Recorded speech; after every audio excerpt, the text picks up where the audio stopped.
മറ്റൊരു വാർത്തയിലേക്ക്. CPIM വിമർശനത്തിന് പിന്നാലെ നയം മാറ്റം തുറന്നു പറഞ്ഞ ജമാഅത്തെ ഇസ്ലാമി. മൗദൂദിയുടെ ആശയങ്ങളല്ല ജമാഅത്തെ ഇസ്ലാമി എന്ന് അമീർ മുജീബ് റഹ്മാൻ റിപ്പോർട്ടറിനോട് പറഞ്ഞു. 2016 തെരഞ്ഞെടുപ്പിൽ ജമാഅത്തെ ഇസ്ലാമി പിന്തുണ ലഭിച്ചിരുന്നതായി കെ മുരളീധരൻ വ്യക്തമാക്കി. എന്നാൽ കെ മുരളീധരന്റെ പ്രസ്താവന തള്ളി പ്രതിപക്ഷ നേതാവ് VD സതീശൻ രംഗത്തെത്തി. ഇസ്ലാമിയുടെ അടിസ്ഥാനം ഒന്ന് മൗദൂദിയല്ല, രണ്ട് ജമാഅത്തെ ഇസ്ലാമി മതരാഷ്ട്രവാദത്തെ പിന്തുണക്കുന്നില്ല. മൗദൂദിയാണ് ജമാഅത്തെ ഇസ്ലാമി രൂപകൽപ്പന ചെയ്യുന്ന ഘട്ടത്തിലും മൗദൂദി വളരെ കൃത്യമായിട്ട് പറഞ്ഞിട്ടുണ്ട്, എനിക്ക് ജമാഅത്തെ ഇസ്ലാമി എനിക്ക് യോജിക്കാത്ത ഒരുപാട് അഭിപ്രായങ്ങളുണ്ട്. ഇപ്പോൾ ഒരു ഉദാഹരണം, മൗദൂദിയുടെ അഭിപ്രായമാണ് നിക്കാബ് ഇടണം. ജമാഅത്തെ ഇസ്ലാമി അത് അംഗീകരിച്ചിട്ടില്ല. അപ്പോൾ നമ്മൾ ജമാഅത്തെ ഇസ്ലാമിയെക്കുറിച്ച് ചർച്ച ചെയ്യുമ്പോൾ എനിക്ക് തോന്നുന്നത് ജമാഅത്തെ ഇസ്ലാമിയുടെ തത്വസംഹിതയും ജമാഅത്തെ ഇസ്ലാമിയുടെ ഭരണഘടനയും ജമാഅത്തെ ഇസ്ലാമിയുടെ സാഹിത്യങ്ങളും വെച്ചിട്ട് സംസാരിക്കാം. ഞാൻ മൗദൂദിയുടെ മതേതരത്വവും ജനാധിപത്യവും ദേശീയതയുമായി ബന്ധപ്പെട്ട വിഷയത്തിലുള്ള കാഴ്ചപ്പാടിനെ കുറിച്ച് തന്നെ ഞാൻ പറഞ്ഞല്ലോ. തെറ്റിദ്ധരിക്കപ്പെട്ടാണല്ലോ അത്.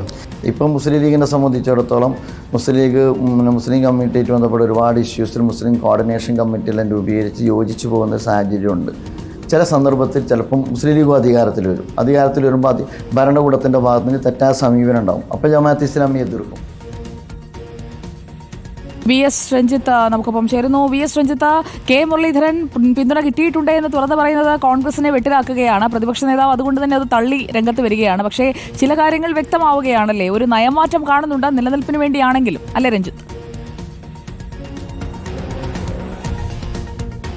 തീർച്ചയായിട്ടും അത് നിലനിൽപ്പിന് വേണ്ടിയുള്ള ഒരു നയം മാറ്റം അല്ലെങ്കിൽ അടവ് നയം എന്നൊക്കെ പറയാവുന്നതാണ്. കാരണം കാലാകാലങ്ങളായി CPMന് വോട്ട് ചെയ്തുകൊണ്ടിരുന്ന, പക്ഷേ രഹസ്യമായി വോട്ട് ചെയ്തുകൊണ്ടിരുന്ന ജമാഅത്തെ ഇസ്ലാമി കഴിഞ്ഞ ദിവസമാണ് പുറത്തു വന്ന് പറഞ്ഞ് ഞങ്ങൾ CPMന് വോട്ട് ചെയ്യാറുണ്ട്.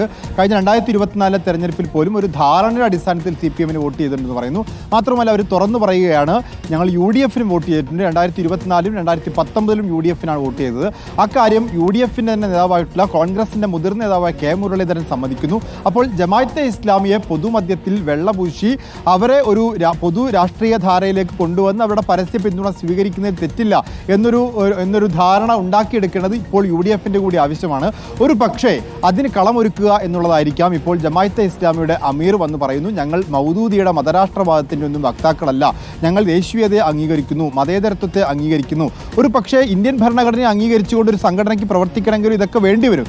ഇതൊക്കെ പരസ്യമായി പറയുകയും ഞങ്ങൾ ഇനി രാഷ്ട്രീയ പിന്തുണ പരസ്യമായി മാത്രമേ നൽകുകയുള്ളൂ എന്നും ഇത്രകാലം ഞങ്ങൾ നൽകിയ രാഷ്ട്രീയ പിന്തുണ എല്ലാ ചർച്ചകളുടെയും അടിസ്ഥാനത്തിലാണ് എന്നും ജമാഅത്തെ ഇസ്ലാമി പറയുന്നു. അപ്പോൾ അങ്ങനെയാണെങ്കിൽ സ്ഥാപകനായ മൗദൂദിയെ തള്ളി ജമാഅത്തെ ഇസ്ലാമി രംഗത്ത് വരുന്നതിൻ്റെ രാഷ്ട്രീയം ചർച്ച ചെയ്യപ്പെടേണ്ടതുണ്ട്. ആ രാഷ്ട്രീയമാണ് ഇപ്പോൾ UDFന് അനുകൂലമായി മാറാൻ പോകുന്നതും.